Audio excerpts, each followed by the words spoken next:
Hi guys, this is Manu Mishra. So welcome back with the session जिसमें आज हम लोग 18 सितंबर के द हिंदू न्यूज़पेपर का एनालिसिस करेंगे। So here we start the analysis of today's newspaper. So the first news, what happened, अभी recently हुआ क्या कि सुप्रीम कोर्ट का जो कोलिजियम है जिसमें एन वी रमन्ना है और 4 अदर जजेस भी हैं, सीनियर मोस्ट जजेस ऑफ सुप्रीम कोर्ट है, वही कोलिजियम बनाते हैं।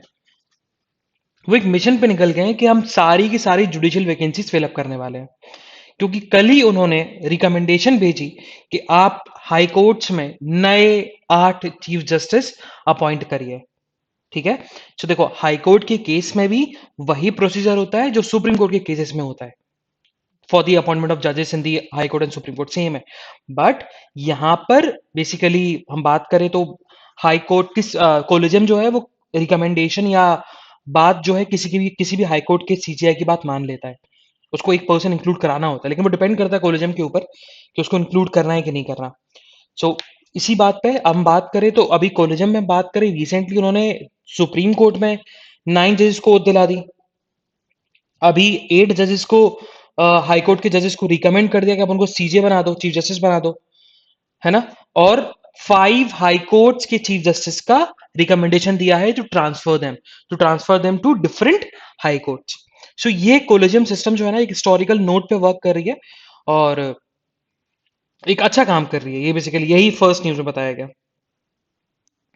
Moving further, so the second news, हम बहुत दिनों से स्पेकुलेशन था कि जीएसटी काउंसिल की मीटिंग होगी और उसमें सबसे बड़ा जो एजेंडा होगा ना वो ये होगा कि पेट्रोल और डीजल, मतलब पेट्रोलियम प्रोडक्ट्स को कुल जीएसटी के एम्बिट में, जीएसटी में इंक्लूड किया जाए कि नहीं किया जाए। ये सबसे बड़ा स्पेकुलेशन था। इसी के चलते कल जीएसटी काउंसिल की जो मीटिंग थी, जो कि लगभग फिजिकल मीटिंग 2 साल बाद हुई है ना। तो फिजिकल मीटिंग में निर्मला सीतारमन भी प्रेजेंट थी, जो कि जीएसटी काउंसिल की हेड है, क्योंकि फाइनेंस मिनिस्टर ही हेड होता है जीएसटी काउंसिल का। उन्होंने बोला कि नहीं, हम पेट्रोलियम प्रोडक्ट्स को इंक्लूड नहीं करेंगे जीएसटी के अंडर। वो वैसा चल रहा था वैसा ही चलने देंगे, हम इसको बिल्कुल नहीं रोकने वाले। और कुछ कुछ चीजों को भी एग्जेम्प्ट कर दिया गया, जैसे कि कोई एक मेडिसिन है, सम मस्कुलर ड्रग्स मेडिसिन, उसको भी एग्जेम्प्ट किया गया। ठीक है। और आपका लीज्ड एयरक्राफ्ट जो होते हैं उसको आईजीएसटी से एग्जेम्प्ट कर दिया गया, आईजीएसटी नहीं लगेगा उसके ऊपर। ओके। एंड फोरफीटेड जो राइस होते हैं, राइस कैरनल्स, उसमें भी जो जो टैक्स लगता था वो 18% से 5% कर दिया गया। और वैसे भी, और एक और ड्रग है जो जीएसटी, मतलब जो एक और ड्रग है जो कैंसर को क्योर करती है, उसमें 12% पहले जीएसटी लगता था, उसको 5% कर दिया। और वही कुछ चीजों पे टैक्स बढ़ा दिया। सो वो चीज हमारे लिए इंपॉर्टेंट नहीं है, बस इतना याद रखना कि जीएसटी काउंसिल की कल मीटिंग थी और उस मीटिंग में उन्होंने ये बोल दिया है कि पेट्रोलियम प्रोडक्ट जो है वो जीएसटी में इंक्लूड नहीं होंगे। अच्छा, ये स्पेकुलेशन उठा क्यों? क्योंकि इनिशियली जब जीएसटी बना था, गुड्स एंड सर्विसेज टैक्स बना था, तब उनका ये था कि हम जीएसटी को भी इंक्लूड नहीं करेंगे 5 साल तक। लेकिन 5 साल बाद हम लोग रिव्यू करेंगे और पेट्रोलियम प्रोडक्ट्स, मतलब फ्यूल को, पेट्रोल डीजल को हम जीएसटी के एम्बिट में ला देंगे। अच्छा, अब जीएसटी से होता क्या है कि पहले क्या था, टैक्स जो है टैक्स डिवाइड होता था, स्टेट के पास टैक्स जाता था, सेंटर के पास टैक्स जाता था। अब जीएसटी से होता क्या है कि पूरा का पूरा टैक्स सेंटर के पास जाता है, फिर सेंटर फिर स्टेट गवर्नमेंट को देता है। सो पेट्रोल में आपका, अल्कोहल में, टबैको प्रोडक्ट्स में, इन सब में टैक्स बहुत ज्यादा लगता है और स्टेट का से ज्यादा होता है। तो अगर इनमें जीएसटी लग गया तो स्टेट गवर्नमेंट जो है इनको हमेशा अपोज करती है, स्टेट गवर्नमेंट हमेशा बोलती है, क्योंकि स्टेट गवर्नमेंट का इसमें नुकसान हो जाएगा अगर जीएसटी के एम्बिट में आ गए सारे प्रोडक्ट्स, क्योंकि वो सेंट्रल गवर्नमेंट के पास टैक्स जाएगा, सेंट्रल गवर्नमेंट फिर अपने हिसाब से और परसेंटेज के बेसिस पर टैक्स देगा, अमाउंट देगा, मनी देगा। तो इसलिए स्टेट गवर्नमेंट बोलती है कि हमें हमें हमारे पास भी थोड़ी बहुत पैसे का ऑटोनॉमी होना चाहिए, हमारे पास भी पैसा होना चाहिए, हम जहाँ रेवेन्यू जनरेशन की कुछ तो चीजें होनी चाहिए। और सोर्स जो है वो पेट्रोल डीजल है, उसके उसके ऊपर जो टैक्स लगता है वही सोर्स है। अल्कोहल, टोबैको प्रोडक्ट्स, उनके ऊपर टैक्स लगता है, वो सोर्स है। तो आप वो लगे रहे तो। मूविंग फर्दर, सो हम बात करें तो प्राइम मिनिस्टर मोदी का बर्थडे था और प्राइम मिनिस्टर मोदी के बर्थडे पर एक ही दिन के अंदर 2.5 करोड़ लोगों को जैब दिए गए, वैक्सीन के शॉट्स दिए गए। तो वही health minister, newly appointed health minister जो है, मांडविया जी, तो उन्होंने हसमुख मांडविया जी, मनसुख मांडविया जी, तो मनसुख मांडविया का यही कहना है कि this is a gift to the prime minister, to our prime minister, कि एक दिन में मतलब अच्छा इट्स अ रिकॉर्ड। हमेशा लास्ट टाइम जो रिकॉर्ड था वो अराउंड 1.35 करोड़ जैप्स का था। अब हमने 2 करोड़ के ऊपर जैप्स लगाना स्टार्ट कर दिया है। और लेकिन वही हम बात, हाँ, India become the second nation in the world जिन्होंने सबसे ज्यादा लोगों को वैक्सीन दी है ना। लेकिन एक और क्वेश्चन उठता है कि इंडिया में बहुत ज्यादा पॉपुलेशन भी है तो देना जरूरी है। लेकिन वही हम चाइना की बात करें तो China is on the top, और कल ही हमने न्यूज में पढ़ा था उन्होंने 1 बिलियन लोगों को फुली वैक्सीनेट कर दिया। फुली वैक्सीनेट मतलब दोनों डोजेस लग चुके हैं। Moving further, so this is something about city, तो हमें सिटी के बारे में नहीं पढ़ना है। So on the southern page, on the regional page, तो हुआ क्या, केरला में केरला गवर्नमेंट ने बोला था कि फिजिकल एग्जामिनेशन कराएंगे, हम ऑनलाइन एग्जामिनेशन नहीं कराएंगे बच्चों का। सुप्रीम कोर्ट ने बोला कि भाई आप ऑनलाइन ऑनलाइन एग्जामिनेशन क्यों नहीं कराओगे, अगर आप फिजिकल कराते हो तो कोविड 19 फैलने का बहुत ज्यादा चांसेस है कि कोविड 19 फैल सकता है, और आपकी स्टेट की कंडीशन भी इतनी अच्छी नहीं है as comparison to the other states. तो इस बात पे केरला हाईकोर्ट ने बोला कि देखो, बिल्कुल आपकी बात सही है कि हेल्थ ज्यादा इंपॉर्टेंट है, तो लेकिन जब ये बात है, ये बात उस समय की है जब 12th के एग्जाम होने थे। तो तब केरला गवर्नमेंट ने बोला था कि अगर हम ऑनलाइन एग्जामिनेशन करा लेते हैं तो वो उन लोगों के लिए नाइंसाफी होगी, उन बच्चों के लिए नाइंसाफी होगी जिन लोगों के पास टेक्नोलॉजी, इलेक्ट्रॉनिक गैजेट्स का एक्सेस नहीं है, उनके पास फोन नहीं है, उनके पास लैपटॉप्स नहीं है, उनके पास इंटरनेट नहीं है कि वो क्वेश्चन पेपर पढ़ सकें या फिर उनको रीड कर सकें या एक्सेस कर सकें, तो वो उनके लिए इनजस्टिस हो जाएगा। इसी से लेकर सुप्रीम कोर्ट ने बोला ठीक है, हम आपको अलाउ तो करेंगे बट थोड़ा टाइम लेंगे, तो और इसी के चलते सुप्रीम कोर्ट ने कल फाइनली अलाउ कर दिया है केरला गवर्नमेंट को कि वो +1 के एग्जामिनेशन जो है वो ऑफलाइन करा सकते हैं। मूविंग फर्दर, सो बॉम्बे हाई कोर्ट में एक पिटीशन फाइल हुई थी, 3 लोगों ने पिटीशन फाइल करी थी, और वो तीनों की तीनों वुमेन के जो हस्बैंड थे वो मैनुअल स्कैवेंजिंग करते थे, मैनुअल स्कैवेंजर्स थे। अब मैनुअल स्कैवेंजिंग मतलब जो गटर में जाके कचरा निकालते हैं, तो मैनुअल स्कैवेंजिंग के बाद वेरी वेरी डेडली वर्क, क्योंकि बहुत ज्यादा उसमें कार्बन मोनोऑक्साइड निकलता है, और जिसके चलते अगर आप इनहेल करते हो और वहां कुछ, अब जब भी आप गटर में जाते हो तो वहां कोई एरिया नहीं होता फ्रेश एयर के लिए, तो आप कार्बन मोनोऑक्साइड इनहेल करते जाते हो, जिसके चलते आपकी बॉडी, आपकी हेल्थ पे बहुत ज्यादा इंपैक्ट पड़ता रहता है, और आप धीरे धीरे आपकी डेथ हो जाती है। तो 3 मैनुअल स्कैवेंजर्स की जो वाइफ थी, जिनकी डेथ हो गई है, विडोज थी, वो तीनों, उन्होंने बॉम्बे हाईकोर्ट में पिटीशन फाइल करी थी, और उन्होंने महाराष्ट्र गवर्नमेंट को बोला था कि आप हमें कंपनसेशन पे ऑफ करोगे। रीजन बीइंग अ, क्योंकि हमारे हस्बैंड्स की डेथ जो हुई है मैनुअल स्कैवेंजर्स की वजह से हुई है, और कॉन्स्टिट्यूशन में दिया हुआ है कि मैनुअल स्कैवेंजिंग आप नहीं कराएंगे, और मैनुअल स्कैवेंजिंग की वजह से इन लोगों की डेथ हुई है। और उनको रिप्रेजेंटेशन एक बहुत यंग लॉयर कर रही थी, और उन्होंने बॉम्बे हाईकोर्ट ने उनकी पिटीशन को सुना, और उन्होंने डायरेक्शन दिया टू द डिस्ट्रिक्ट कलेक्टर कि आप विद इन 4 वीक्स उन हर फैमिली को, हर विडो को 10 लाख रुपए का कंपनसेशन प्रोवाइड करेंगे। ये बेसिकली बॉम्बे हाईकोर्ट ने अवार्ड किया है। सो मैनुअल स्कैवेंजर्स की जो लाइफ होती है, it's not a very good life, और ये वर्क अच्छा नहीं होता है ना, और बहुत डेडली होता है, और हमेशा गवर्नमेंट हमेशा स्कीम लेके चलती है, हमेशा प्रोग्राम लेके चलती है कि मैनुअल स्कैवेंजिंग को हटाना है, एलिमिनेट करना है। मूविंग फर्दर, अच्छा, मैनुअल स्कैवेंजिंग से कास्टिज्म भी दिखता है, क्योंकि जब भी देखा लोअर कास्ट के लोग ही मैनुअल स्कैवेंजिंग करते हैं।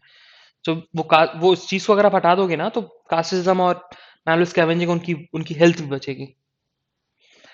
मूविंग फर्दर, सो आज के हम एडिटोरियल की बात करें तो आज टुडे सैटरडे, एंड सैटरडे को जो सेकंड पेज होता है ना एडिटोरियल का, वो होता है बेसिकली ग्राउंड जीरो के बारे में। तो ग्राउंड जीरो में पढ़ना नहीं होता, और वहीं आज के एडिटोरियल की हम बात करें ना, तो आज के एडिटोरियल में this is something about the Afghanistan, जो कि हमने ऑलरेडी डिस्कस किया हुआ है अफगानिस्तान से, हमने बहुत एडिटोरियल डिस्कस किया अफगानिस्तान से।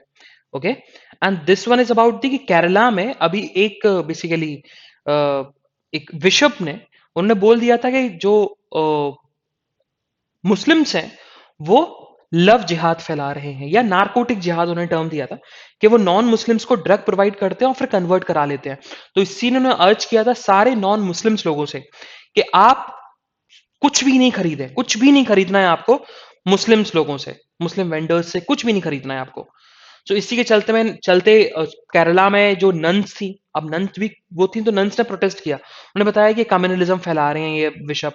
और एक और केस हुआ, एक और केस में बेसिकली उसी डिस्ट्रिक्ट में एक और बिशप ने एक और फीस दी थी, और उसने बोला था कि उनके ऑटो रिक्शा में मत बैठो, और ये लोग बेसिकली आपका लव जिहाद करवाएंगे, आपको कन्वर्जन करा देंगे, और ये सारी चीजें। तो वही बताया गया, जो कि हमारे एग्जामिनेशन पर्सपेक्टिव से इंपॉर्टेंट नहीं है ये, क्योंकि बेसिकली ये रीजनल न्यूज है, वो भी केरला की, it's not a national news. तो यही बताया जा रहा है, और इसको थोड़ा पॉलिटिसाइज भी किया गया, क्योंकि बाद में फिर चीफ मिनिस्टर भी इसमें आए, और गवर्नमेंट का भी इसमें रोल था, गवर्नमेंट ने भी कुछ कहा इसमें। तो वही चीज है। तो not important. And this one is something about the sports, कि विराट कोहली ने डिसीजन लिया कि after T20 world cup he will step down from the captaincy of T20 team, उसके बारे में। नाउ एक ही एडिटोरियल जो हमारे लिए इंपॉर्टेंट है, that is about the act and friction, वो अपन डिस्कस करेंगे। अब वो भी बहुत सिंपल सा है। बोलता क्या है देखो, सबसे पहले उन्होंने प्रॉब्लम्स बताई। उन्होंने बताया कि देखो, अभी रिसेंट डेवलपमेंट की हम बात करें तो कोलेजियम सिस्टम जो है बहुत सही तरीके से वर्क कर रहा है, बट ट्राइब्यूनल्स में सुप्रीम कोर्ट को इतनी ज्यादा ऑटोनॉमी नहीं मिल रखी है ना। गवर्नमेंट के पास ज्यादा ऑटोनॉमी है कि वो किसको अपॉइंट करेगा, किसको अपॉइंट नहीं करेगा। और इसी के चलते अभी रिसेंटली एक्ट भी आया था कि गवर्नमेंट को ज्यादा ऑटोनॉमी मिल जाए for the appointment of the members in the tribunals reforms act, है ना। The condition of services, sorry, tribunal reforms act 2021। और उसी उसी प्रोविजंस के चलते अब देखा जाए, सुप्रीम कोर्ट ने बोला भी था गवर्नमेंट को कि भैया हमारी जो लिस्ट थी ना, आप उसी लिस्ट में से ट्राइब्यूनल्स में मेंबर्स बना दीजिए। लेकिन नहीं, गवर्नमेंट ने अपनी जो उनकी स्पेशल लिस्ट थी, या हम बोल सकते हैं स्पेशल लिस्ट नहीं बोल सकते, बट हाँ, उन्होंने चेरी पिकिंग अप किया। मतलब चेरी पिकिंग मतलब कि उन्होंने अपनी पसंद के लोगों को उठाया और सिलेक्शन कमेटी में डाला और ट्राइब्यूनल्स में मेंबर्स बना दिया। अब वही चीज सुप्रीम कोर्ट को पसंद नहीं आई। सुप्रीम कोर्ट ने बोला कि देखो, आपने बाया पार्लियामेंट्री एक्ट आपने अपने आप को एक बहुत ज्यादा पावर दे रखी है, और पावर का मिसयूज कर रहे हो, जो कि गलत है। फिर उसके बाद रिसेंटली हुआ क्या कि अभी एनसीएलटी के जो चेयरपर्सन थे, है ना, एक्टिंग चेयरपर्सन AIS चीमा, वो अभी केस सुनने वाले थे, एक बहुत इंपॉर्टेंट केस सुनने वाले थे। लेकिन गवर्नमेंट ने क्या बोला, गवर्नमेंट ने बोला भाई वो एक्टिंग चेयरपर्सन है, तो उनका रिटायरमेंट 10 दिन के अंदर ही हो जाएगा, है ना। वो 20 सितंबर के पहले ही वो रिटायर करवा दिए जाएंगे, और 20 सितंबर को एक उन्होंने इंपॉर्टेंट जजमेंट सुनना था। गवर्नमेंट ने बोला भाई देखो, एक्टिंग चेयरपर्सन, और according to the new act हम वही फॉलो कर रहे हैं जो प्रोविजन में लिखा हुआ है। तो इसी को लेकर सुप्रीम कोर्ट जो है वो खुश नहीं है। अब वही चीज बताया गया, लास्ट में यही चीज बोला गया कि जो ट्राइब्यूनल वाला इशू है ना, इसको हमें कंसिडरेशन में लेना चाहिए, है ना। और गवर्नमेंट और कोर्ट के बीच में जो जो फ्रिक्शन का काम कर रही है, इस friction, the issue of the tribunal friction का काम कर रही है, प्रॉब्लम का काम कर रही है, उस प्रॉब्लम को हटाना पड़ेगा। और इसी चीज को लेकर हमें एलिजिबिलिटी क्राइटेरियाज बनाने पड़ेंगे, कंडीशन ऑफ सर्विसेज बनानी पड़ेंगी, सारे जजमेंट देने पड़ेंगे, जो कि फिर गवर्नमेंट के अगेंस्ट में जाएंगे। तो वो भी एक इशू क्रिएट हो जाएगा। अगर सुप्रीम कोर्ट ने रिटेलिएट किया तो गवर्नमेंट भी रिटेलिएट करेगी, है ना। तो इसी के चलते हम क्लॉजेस को इंट्रोड्यूस ना करें, हमारा सिंपल से काम है कि हम स्टैब्लिश करें एक नेशनल ट्राइब्यूनल कमीशन।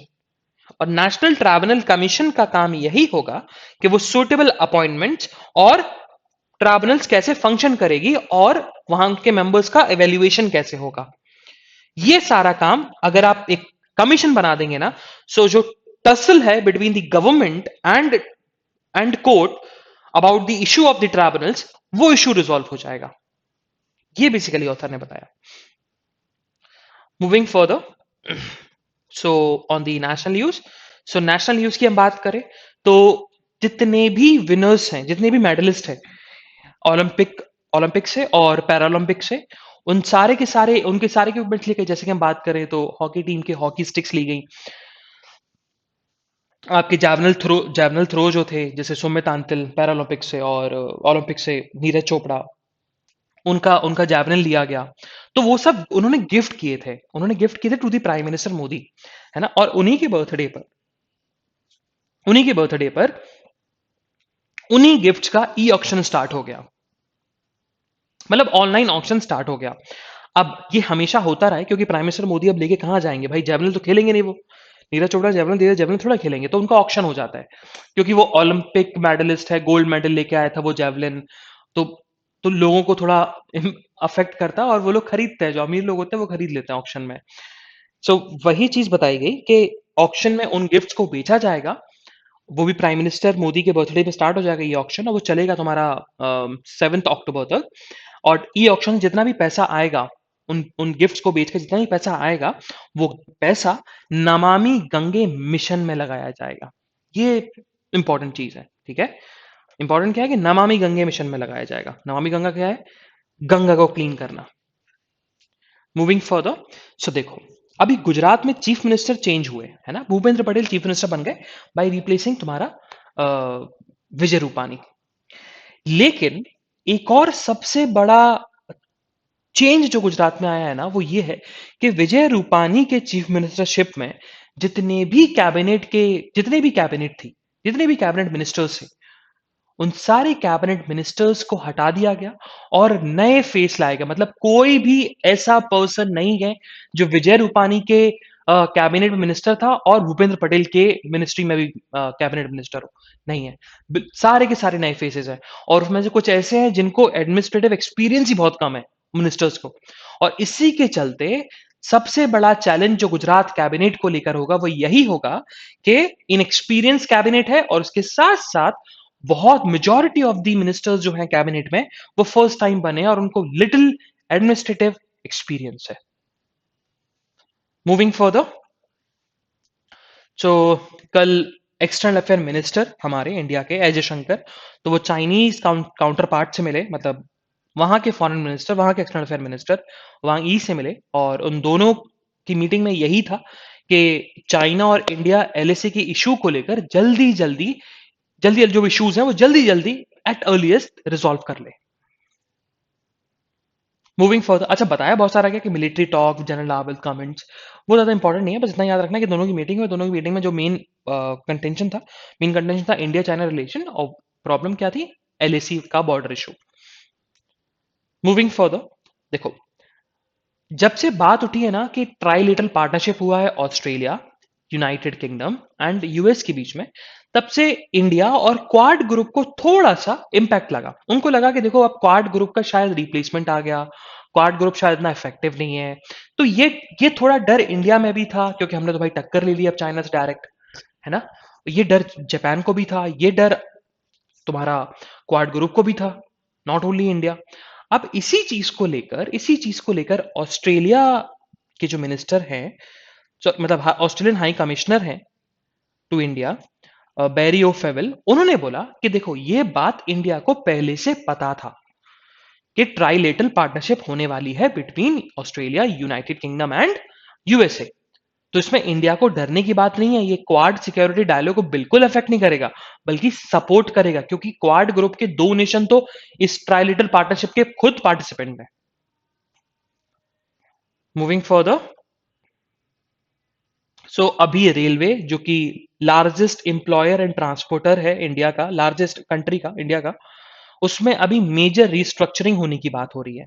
मतलब उसमें कुछ नए स्टैब्लिशमेंट बनाए जाएंगे, नए स्टैब्लिशमेंट को क्लोज किया जाएगा, ओल्ड ऑर्गेनाइजेशंस को मर्ज किया जाएगा, प्राइवेट पार्टिसिपेशन की बात की जा रही है, स्कूल हॉस्पिटल्स का कैसे प्राइवेट पार्टिसिपेशन हो रेलवे में, ये बताने की बात की जा रही है।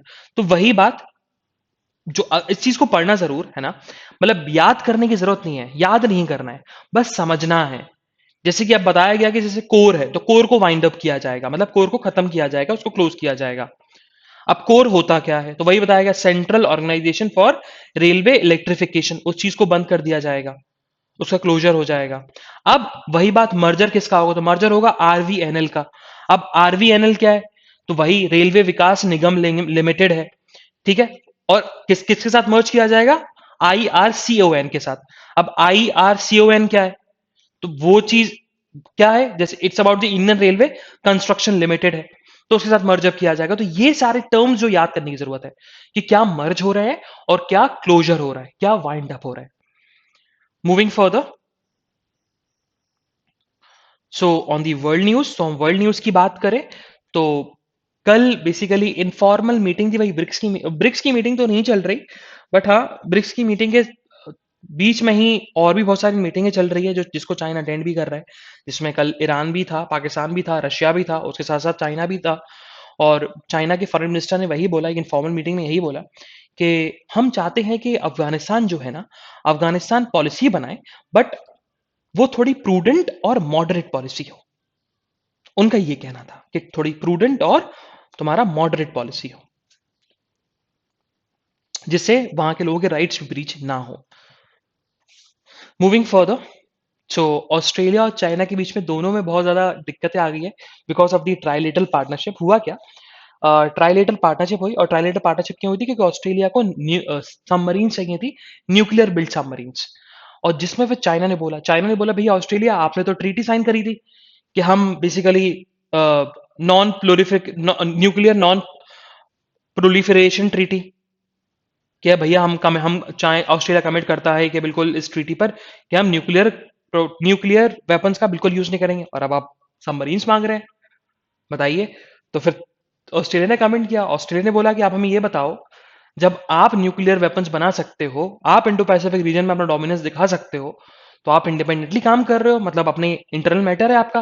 तो वही बात हमारा भी हक है, हम इंटरनल मैटर में अपना जो भी कर सकते हैं, हमें नहीं रहना आप कमिटेड, हमें अब न्यूक्लियर वेपन्स चाहिए।